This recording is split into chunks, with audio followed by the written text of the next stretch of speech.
Hello, everybody. Today is a beautiful, wonderful day, isn't it? It is. Here we are in San Antonio. Yeah. And here we are for episode 13, Thomas. Yes. In the world of marketing. Woohoo. Still working on it.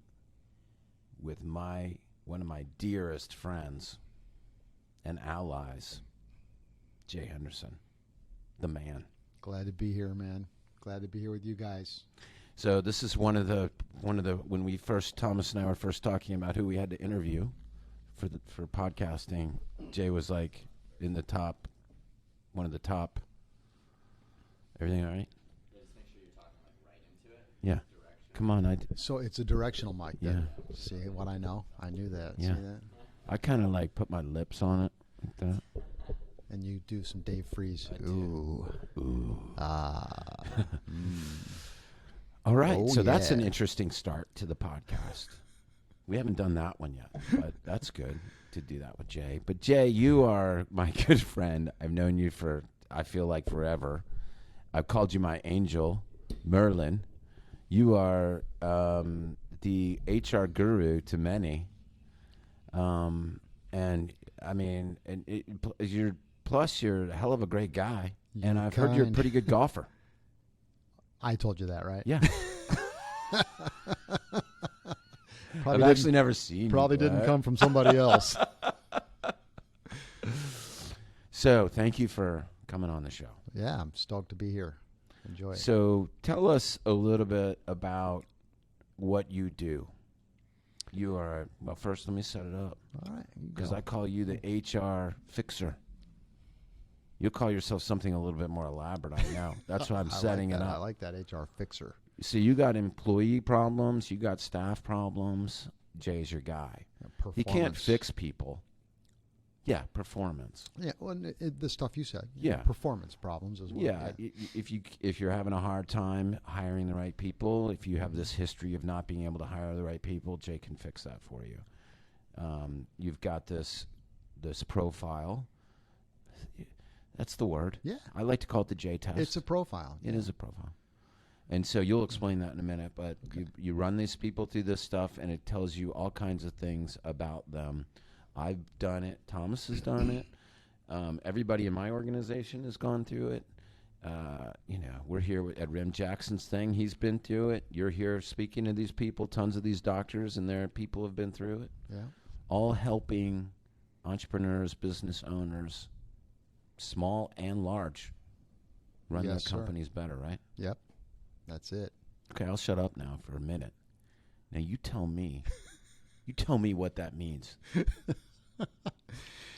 Right. So I measure how people think and how they make decisions, and as opposed to measuring behavior, which is what 90+%, whatever that is, actually. Of those other ones out yeah, there. the other tools, which are great. I like them. I Yeah. have nothing against any of the other tools as long as they're validated. They measure everything that happens after a decision has been made, I like to say, which is true. That's when you're measuring behavior. There's behavior, action, and results happen after a decision has been made. I measure what goes on before a decision has been made, which is key for several reasons. But yeah, and I help, as a result of that, I help business owners and managers and individuals understand candidates or current team members, partners, communication styles, performance capacity. Why is this not working? What do we need to do different? What do we need to do to get greater performance and more results and things like that? And I do executive coaching, executive one-on-one coaching, helping law firm owners and what have you, business owners, executives, perform at their highest levels and get their teams to perform at the highest possible level using roughly basically 17 triggers that you got to pull these triggers that absolutely shifts performance in people and fast to move the needle, to get the results, to get more and better faster. So you'll sit down with an executive or an owner of a company, and they'll say, "Here's what's going on, and here's where I am, and here's where I want to be," and you can help somebody get to that. Right. Or here's where I am, and I don't know where I want to be next. Right. I'm unclear, I'm unfocused, I'm burnt out, I'm foggy, or, hey, I can't get things happening the way I want them happening. And we change all that through conversations, which is what leaders do in their Right. own organizations. They change the organization through conversations. It's funny because when I first met you and you told me what you did, and I was like, whatever. Whatever, voodoo man. Something like that. Right. And then I took the profile, and so did Ben Yeah, Glass, That's right. Rem Jackson, Buster, my partner. And I could not believe how accurate it was and is. And over the years, how you've pulled that out during conversation with me when I'm talking about somebody or whatever. And well, Tom, remember, in these situations, this is what you're likely to do. And this employee, of course, you've done a profile on, in these situations, they're doing exactly what they're supposed to do. Right. This is how you need to work through that. And that's one of the most powerful things and one of the most helpful things I've found with Awesome. it is the ongoing help that you've given. And I know that you do that for other people because they tell me. And I talk to, client. We have a lot of mutual clients. I talk to them all the time, and they talk about how you've helped them with that. Oh, that's great. Yeah. And it's interesting. I was watching a show, my wife and I, the other night. It's called I Was Prey, Prey. It's on the Animal Channel. And we just randomly, I was sitting with my Interesting. laptop, and she was watching shows with her laptop. Being 2019 and all. Anyway, and so, these people, the shows interviewing people, amazing show about how they were like attacked by a bear or a crocodile or what have you, And, Oh, interesting. and in every case, at the end of the, and I just thought of this, at the end of their little interview, they would say, at first I was angry at that crocodile or at that bear, and then they say, but later I'm thinking, hey man, that's what bears do. Yeah, that's what they do. That's what crocodiles their do. world. Yeah, and that's kind of like our team members. We don't write. The default is what the heck's wrong with these people, I guess, or whatever. Yeah. And but they're just being themselves, and that's what's so useful about understanding them at a deeper level. It's a lot. I call it game tape. Like in a way, it's like watching game tape of the upcoming team, the upcoming opponent. And I don't mean it like an opponent, but it just gives you a little bit of a insight into how to talk and how to communicate. And it's been so helpful to me when I remember or when I actually pay attention. Right. You gotta, You do got to all be, the other stuff. yeah. You got to be thinking about that stuff. And we don't hire anybody. Nobody. We don't even, we have them go through, take a profile like after a first interview if we kind of like them before we, like that's the other mistake is don't give somebody the job and then say, oh, now you need to go take this profile, and then that doesn't work out That's well. like getting married without having somebody take the profile or having a first. date first, right? Just like, yeah, I'll get it. I asked my wife, I tried to get her to take it before we got married, and she said no. Yeah, I I asked said, your "All right, mom. I'll still marry I you." tried to get your mom to take the profile, Thomas. What did she say? She said no, of course. She did? Yeah, I'm going to have she to said talk no. to her about I that. know. We'll- She's like, no way, I'm not. It's so funny. You're right. Like, there's ever other see her people again. on my team that are like, I'm not taking that thing. Yeah. I'm like, it's probably just as well. Well, But it's okay. It's important that you get people to take the profile beforehand, obviously to see if it's gonna. It also kind of opens up things about people that you didn't know about, and they might not have known about themselves. and what I'm thinking about is when we did your advanced sales training course Mm-hmm. that was like a 5-week course, I think, Right. that was really good, where we Awesome. had the sales and marketing team, and we met with you Mm-hmm. at least once a week, Yeah. and then individually. And then we got that graph from you and the individual thing that said what our strengths were in marketing all the way through to the sale. That was very helpful and still is to this day. Yeah. Good. You find things out about yourself that you didn't know, and it almost empowers you. I know it empowered Molly, like, because you're like, Molly, you're the best salesperson here. Well, the most natural, Right, if she were to do that, right. very It- naturally yeah. easier for her. You know, Yeah, in other she's- words, like if you're going to maximize selling, the way she thinks and makes decisions is a perfect fit for what needs to happen in the selling process. So, Yeah. so it's good. It's fun. It's good to know that stuff. So, and I know that, you know, you and I talk a lot because we're friends. So we end up might start a conversation about work-related things or whatever, and then we start talking about other stuff like golf or whatever, kids. But you've talked to me about some of this executive coaching that you've done with some of the law firms. I know that a couple of those you're really proud of, about the accomplishments that you made with them. Can you tell us a little bit about some of those? Yeah, I mean, one client, and the executive coaching is, you know, one-on-one conversations on the Right. phone, and you know, the owner doesn't have people to talk to. You know, you go to they can't go to their partners with complete authenticity and transparency. Maybe they can. Good for them if they can, with trust, right? Or their employees, or even in many cases their spouses. It's a lonely world. It is, and they want to be able to be completely free, you know, to get what they want and to be able to be open about it. And you can't. So we have these conversations, and a client of mine basically said, "Yeah, I'm having a bit of a problem with profits right now," and it wasn't because they were struggling as a firm. It was mainly because they were spending a lot of money in doing other things. So they were making a lot of money, but they were spending a lot of money. And so we started talking about, okay, well, you know, hold everything. Let's get on this right now.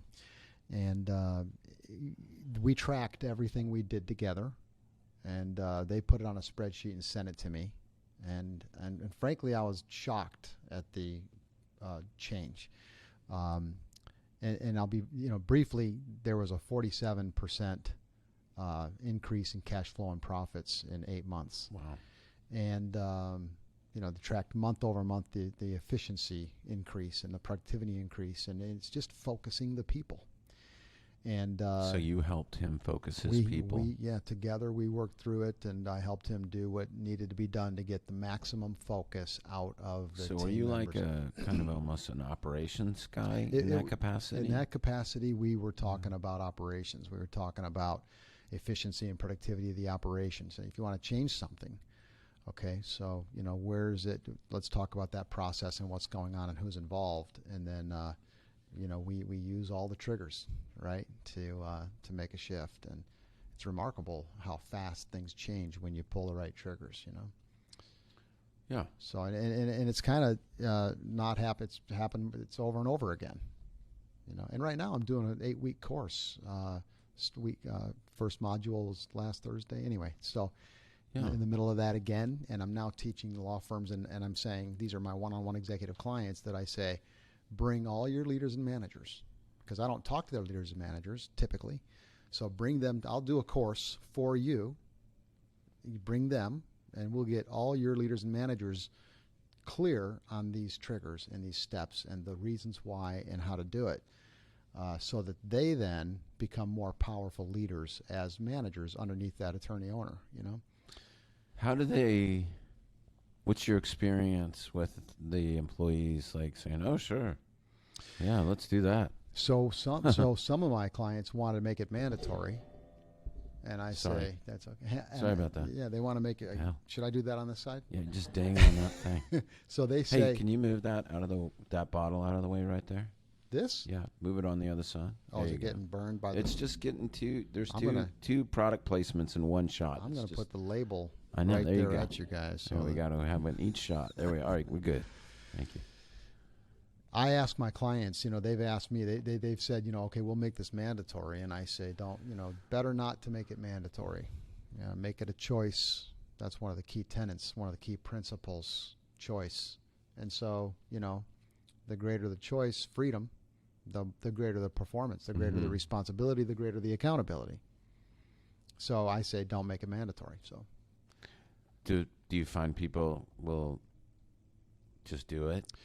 yeah, or there's always some people that are like, I'm not doing that. Well, they'll be there because sort of like the boss has said, hey, Yeah. we're going to do this. We'd They like might you to not have participate. buy-in. Yeah, and if they don't, but I sort of, let them know. Look, I mean, if you're going to be in the work world and you don't want to be an individual contributor, you want to be a leader, a manager, a leader above, you need to know how to do that. So I kind of try to let these managers and leaders who are on their own, their boss is paying for this or whatever you want to call it. Look, you'll be able to take these skills everywhere you go for the rest of your life. So you're going to get benefit out of it. And so I try to make it about, choice and freedom, but that they want to be there. Yeah. And so, tell me a little bit about this 8-week course. Tell me a little bit. Well, we start out talking about the paradigm of performance so that there's context, because leaders and managers they're not, look, it's one thing to have duties and responsibilities and outcomes and goals. It's a whole other thing to manage the people to do that stuff and achieve it when those people have a million other things on their mind, unfortunately, other than the job. I mean, they're there. They want to do a good job. Most people want to do a good job. And but their leaders and managers don't know how to direct the focus of their team members. So we start out with paradigm, so to speak. Here's the context of what you as a leader need to be thinking about and understanding human performance. Because, there's a lot of talk in the business world about strategy and execution. And there's basically 3 core dimensions through which people make decisions. And you can look at any business. Every business is made up of 3 core things, ultimately: people, task, and systems. It's systems that the business is being run by. People are doing tasks within those systems. And there's people. So, the people have to do the tasks and follow the systems. So, all your goals and your mission and your vision and the things you want to achieve fit sort of in that bucket, if you will, of the conceptual thinking world. It's the decisions of, I'm getting a little in the weeds here, but it's systems thinking, and so then the other thing is the tasks thinking dimension, action in the world, right? And then the people. But the people run everything, so we have got to maximize them. It's one thing. I mean, in other words, let's say you want to change something in your business. You want to make an impact and a change. Well, most business owners focus on what system can we implement to make that change simpler. And that's great. Absolutely, you've got to do that, right? Because why have bad systems? I mean, we've all got systems. They're either going to be good or bad. So let's fix the systems, make them right. That's great.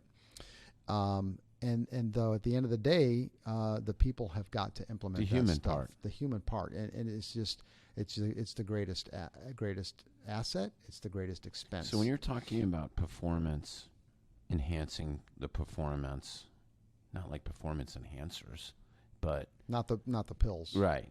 But of course, I'm just being silly. But improving performance. Yeah. Do you mean like motivating, inspiring people? Is that part of it? It is part of it, but it's not rah-rah motivating. Right. It's not, being the inspirational Speaker. presence leader, which is Right. great to be. Nothing wrong with that. It's just that it's see, motivation, engagement are automatic when focus is right. So it's really more about focusing people, helping them focus themselves on the critical variables that drive the success. So I was getting in the weeds a bit with the system and the tasks and the people, but there's all the strategy and execution stuff, but the people are the ones that do the strategy. So the hard thing for an owner, it's easy to do things like buy buildings, new computers, new desks, hire someone, sign anything a document. that doesn't have to do with people. Yeah, but how do you change behavior Right. to maximize, look, if an organization can in 8 months increase profits and cash flow by 50% nearly, I mean, that indicates to me. Well, how did you do the law firm? 47%. Yeah. What did you do? What did you tell them? Well, I told them we basically got into the process that they're using and who's involved in that process, and we changed the focus of the people involved in that process. We just started focusing them more powerfully, more laser-like, if you will, on the right things that need to be focused on. Did you simplify? Did you 80-20 or just? You could call it 80-20. Yeah. You can, and it is simplifying. Yeah. What it's really doing is it's putting a disproportionate amount of energy on the right things. Mm-hmm. It's not like they're going to stop doing everything else they're going to do. The real problem is everyone is, in this big storm. I like to call it performing in the storm because we're all getting, bombarded by. It's not a big crocodile or alligator, right, that's getting us really. It's all the gnats that are incessant, that are, that are interrupting us, Right, and killing the focus. And so everyone, even if they're doing a good job, even if you got good employees that are doing a good job, if there's not a disproportionate 80-20, whatever you want to call it, focus on the critical variables that drive the success of their role, which means, what is the success of their role? That means the biggest impact. Okay. Then there's going to be less performance. I think of performance as results. I'm a results-oriented person. So I'm not performance, just woo-woo people, kumbaya. I'm talking about move the needle, make things happen.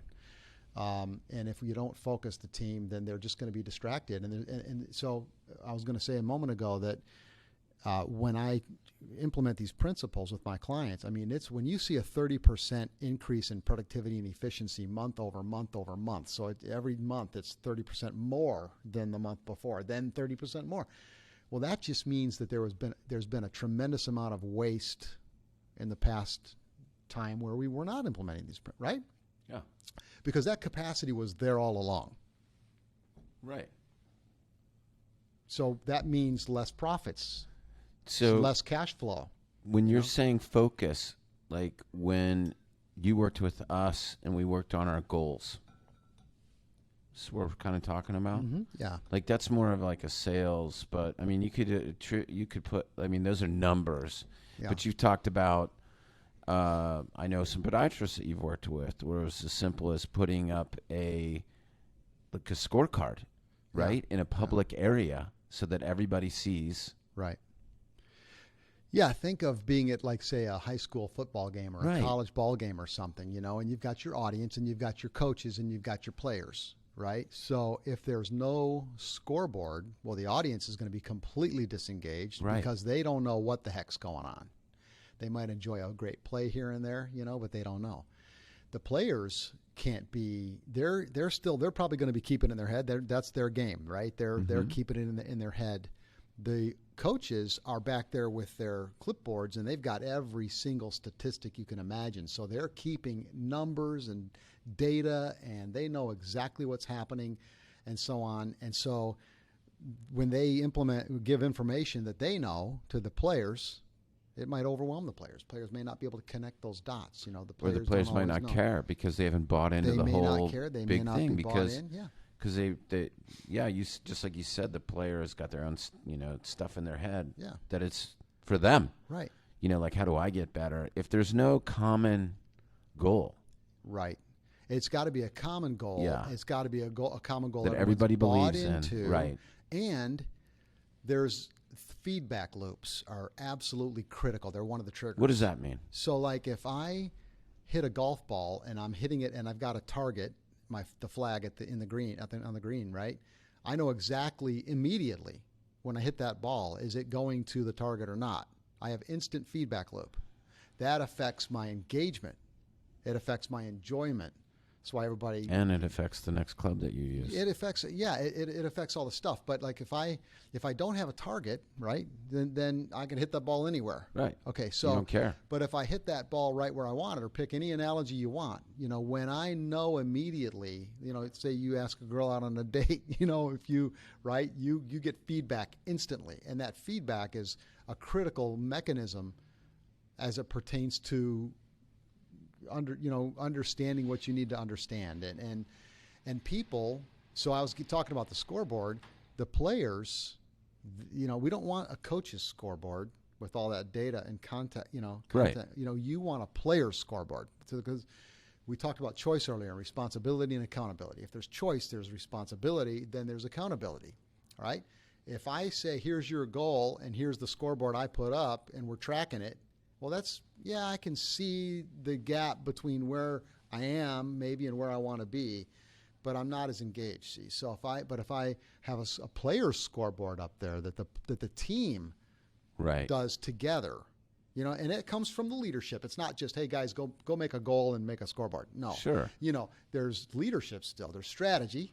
But the leadership needs to get the team to buy into the goal. And that's the conversation piece. Right. We talked about there's communication. And that's where you help. Well, right, and all of that. It's like strategy. Right. What's the goal now? How do you get the people on the front line to do what the top people at the top think that the people on the front line are doing? That's So there's typically not the same. So, but anyway, Right. it's a matter of so the feedback loop is just another trigger of engaging the team. Back to what you said about motivation and engagement, and when focus is there, motivation's there, engagement's there, passion's there. Focus happens because of interest. All right, and if they're not interested, because they have no part in choice, they feel anonymity. It's one of the killers of performance is anonymity. People have no connection. They don't know how my role impacts this organization.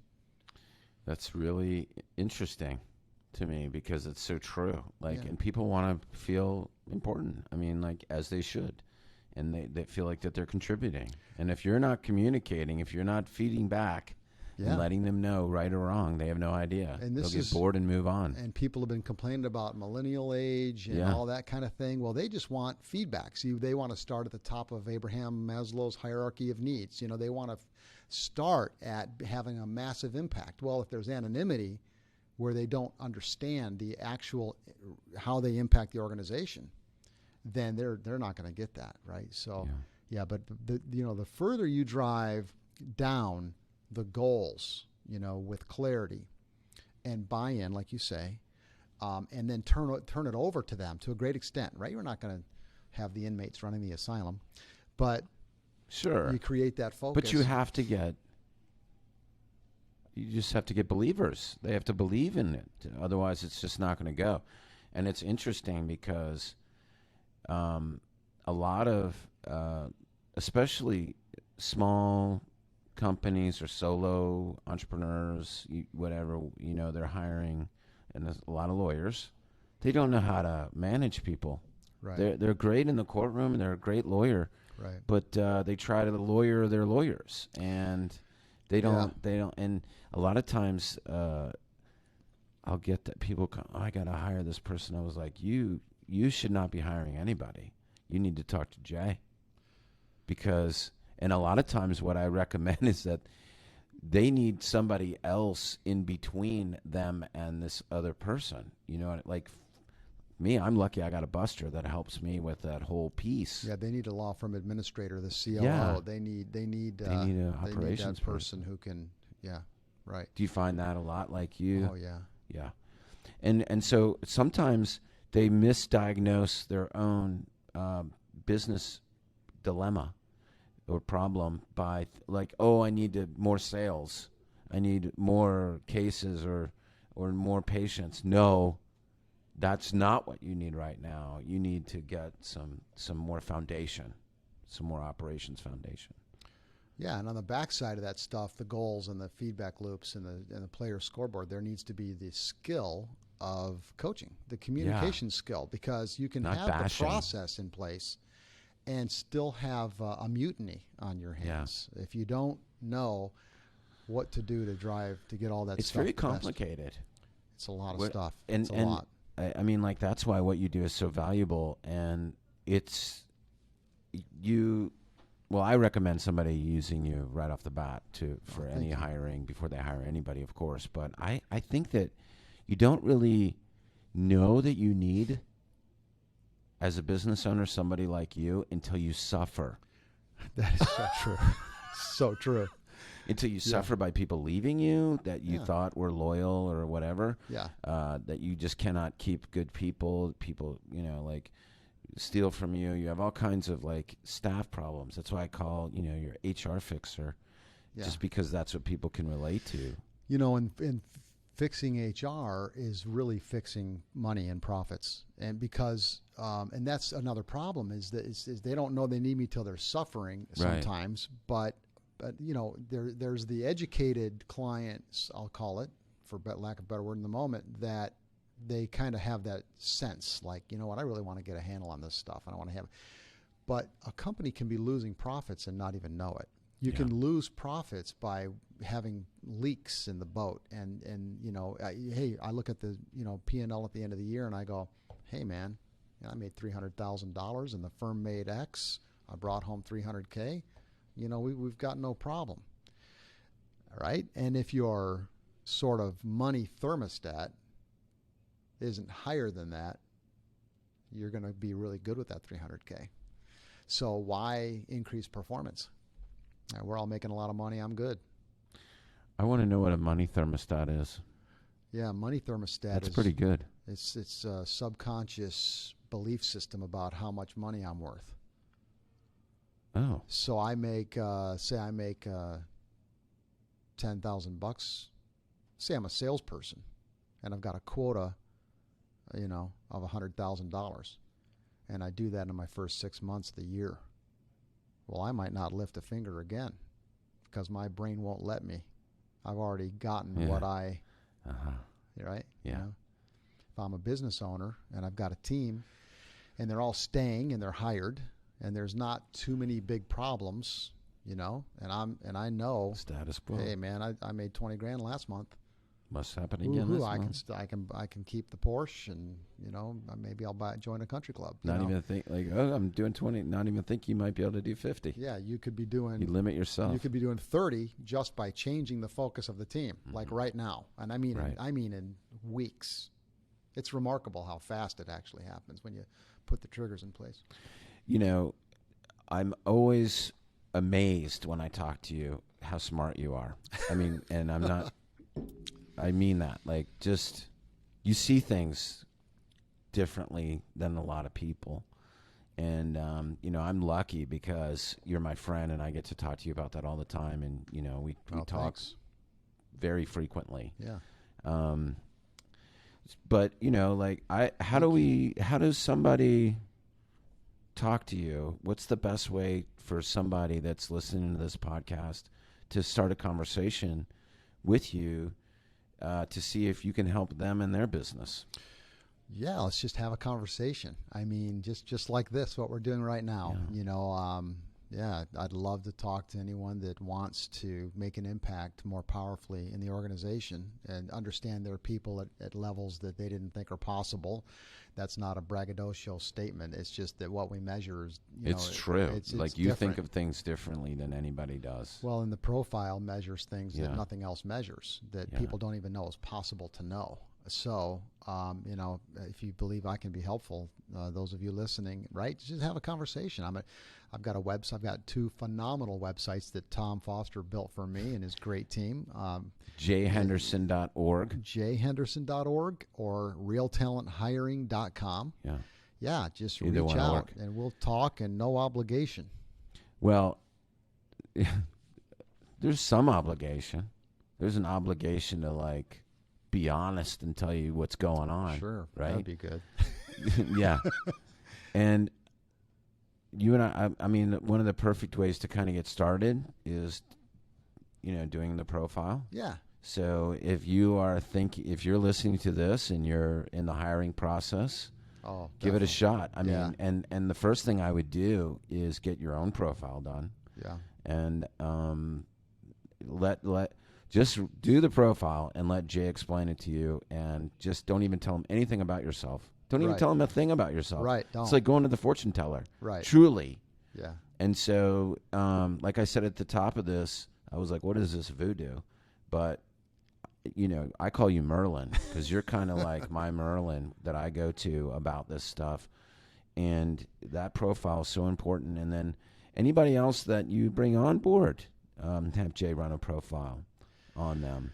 Yeah, and I mean, That's kind of how you get started. it is, and sometimes people don't want to take it because they hear about the voodoo accuracy and such like that. I guess I But- shouldn't have said that. No, it's great that you say that. I just I'm inoculating them. Well, the whole thing is that, you know, if you're an owner, a partner, and you want to do this, I won't give you the risk analysis. I'll give you. yeah, that's I'll another thing give you have different. If a person can complete the exercise, and I can run one of any 300 reports on anything you could imagine. So I give you a leadership report or something like that, you know, that help you, you know, just give you a lot of clarity.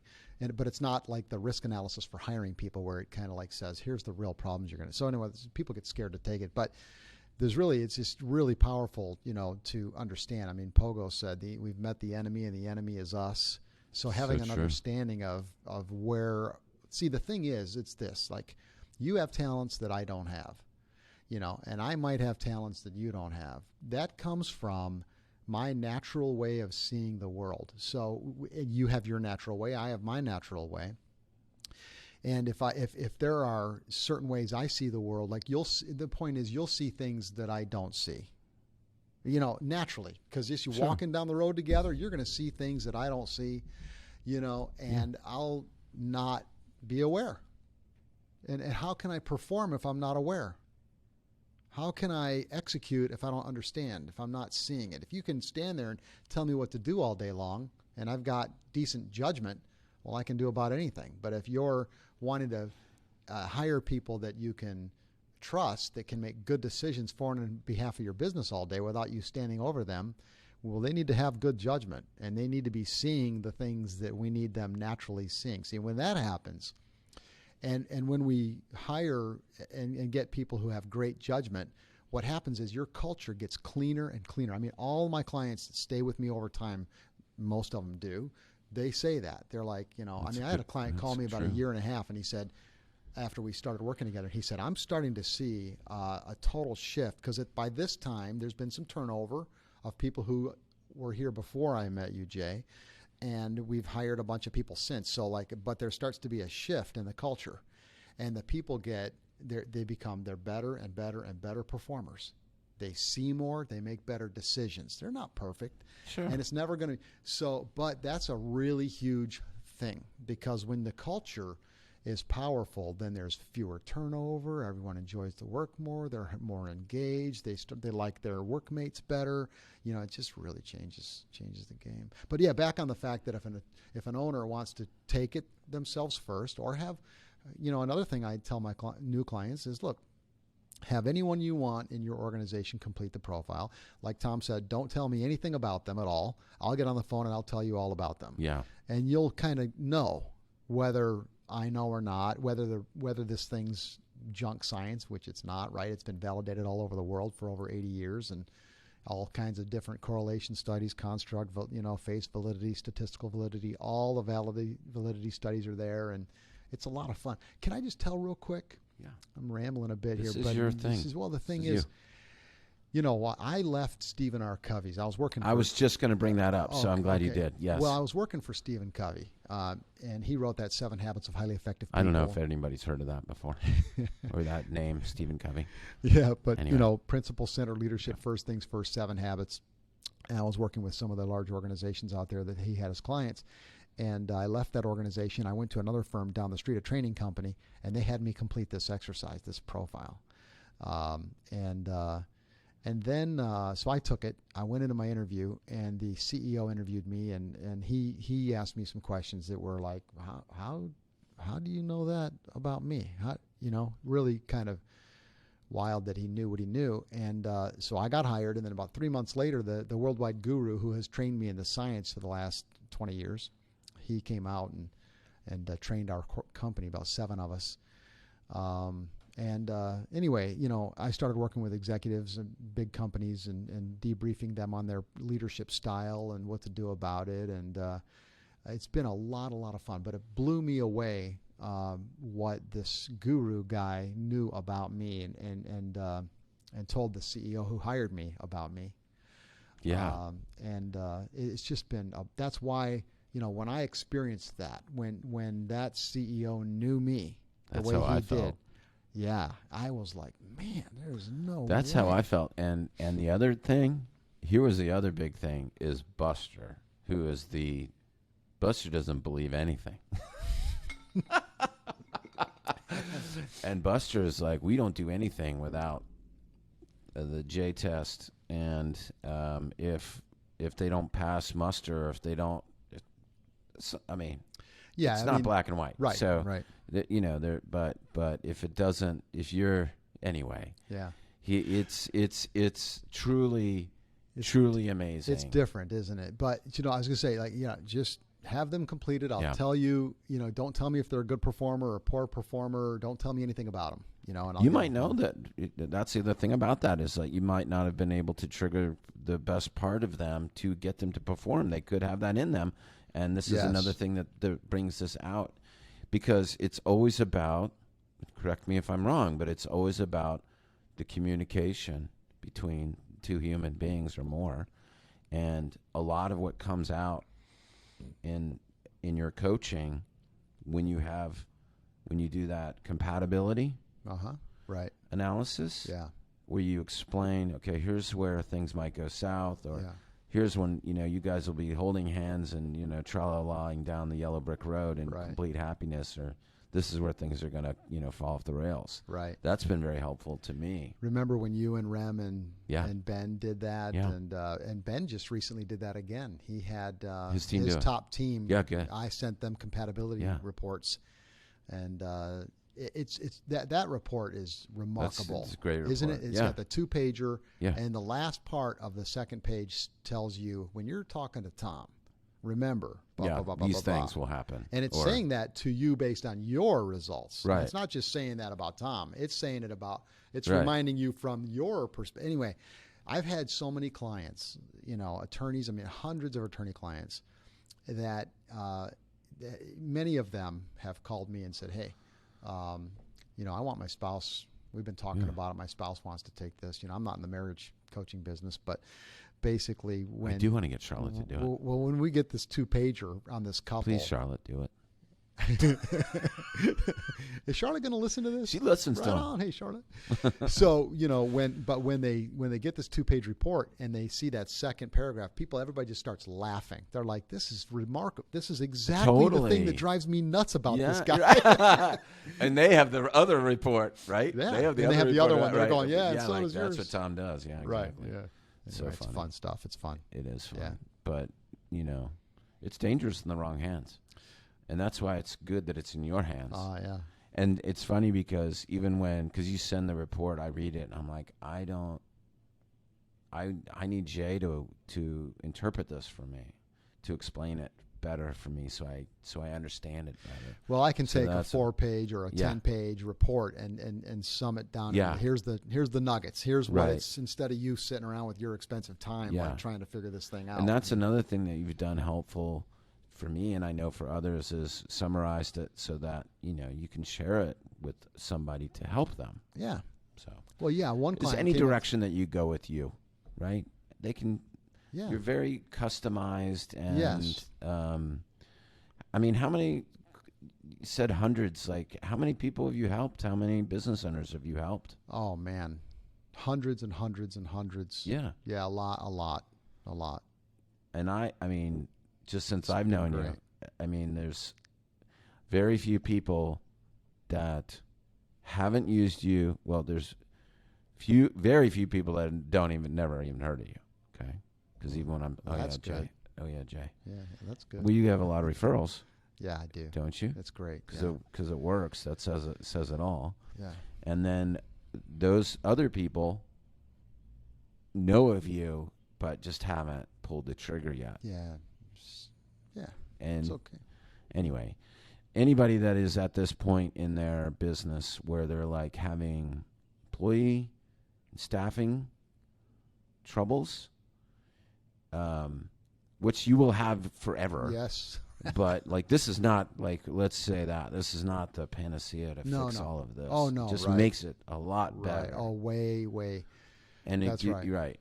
And That's important to say, Yeah. right? Nothing's perfect. I mean, even No. if this thing was 100% accurate, right? Even if it was 100% accurate, translating a human being into your world is another level of data that Humans. nobody has. Right. You know, I don't know what that person's spouse is like, or Right. or what they're going through in their lives. But a lot of that stuff does come out of the report when people are having trouble outside. You know, in their anyway. Yeah. So yeah, but it's not a panacea. That's a great way to put it.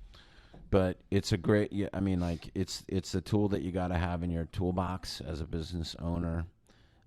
If you don't have it, you're probably losing a lot of money, and not losing money either by people leaving or just not being as profitable as you could be. It's amazing what you've done for my business over the years, and I know Good. other people that tell me so.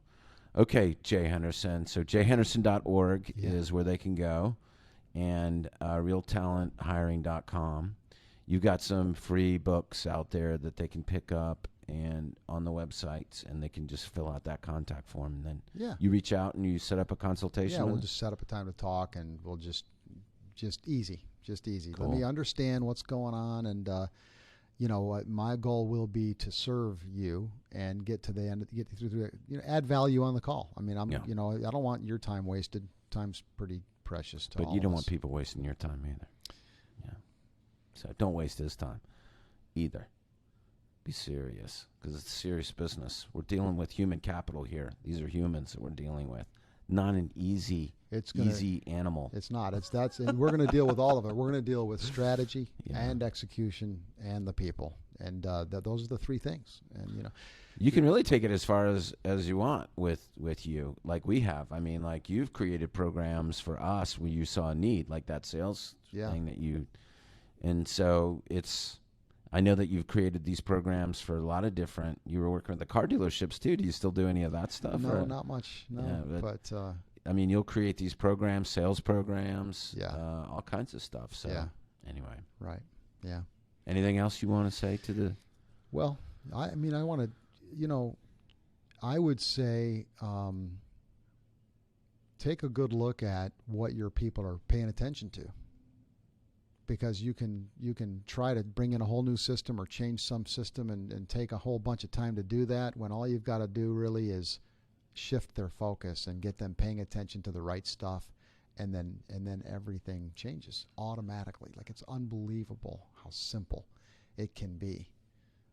But then, sometimes in our efforts to make change, to improve things, we inadvertently make them worse because we don't know. Like the elevators in this hotel, These are something, right? right? Even Thomas says, "Yeah, Yeah. So, they're like too high, whatever." Yeah. I'm sorry. No, it's okay. Anyway, Yeah, but right, that what changing the focus. It's about focus, man. Yeah. And if you get people it's simplifying, not making it more complicated. No, it is. It's simplifying and focusing and having clear goals and clear steps and feedback loops, and then being able to have the conversations in a way that don't create problems but remove problems. And when you do those things that I just said right there, it really has a massive impact. And like what you were talking about earlier, a lot of guys, a lot of people that own businesses don't have anybody to talk to about this. Right. And so you're completely, non-biased about it, and you have all of this experience to pull from. Where I know that almost every time we're talking about something or some challenge, and I'm like, Jay, you won't believe this. You're like, oh yeah, I could talk to a guy about that. Just the other blah blah blah. That's what he did, and this is what we did, and it's all good now. So that's the other thing, is what they get from you is all your experience. So there's not much that you have not seen. It's Would you true. say that? That is true. And I'll add, this is with it, okay? Everyone thinks that a person has to be an expert in an area to improve performance in that area, but actually you don't. You really don't have to have expertise to improve performance in certain areas. Like I know models of coaching where I can take people out on, tennis court, golf course, serving volleyballs. It doesn't matter, and improve performance like in 20 minutes in a wild way. Get people from blocked to flow. Now I know what you're talking about. Yeah, and I read that book too. You recommended that book to me. Well, I worked for the guy. Yeah. I ran the United States for him. So I've just spent a lot of time coaching executives, and there's models that can make this stuff super powerful because we have to manage our own bias. What we see, what we miss, we got to manage that. We need systems to manage it too. So anyway, it's good. You're a fool not to talk to Jay. Let me just say that. Did I say that? I said it. I said it, Thomas. Don't edit that out. Okay, everybody. Good? Awesome. Hey, I enjoyed it. Man. Thank you. JayHenderson.org. Don't get them mixed up. JayHenderson.org. Yeah. RealTalentHiring.com. It'll get you the same guy. Thank you so much. I enjoyed it. Thank you. Good chat. Thank you, brother, Yeah, as man. always. This was episode 13 of the World of Marketing podcast with Jay Henderson. Thank you, everybody. Tom Foster and Thomas Foster signing off. Thank you, Thomas. Thanks, guys.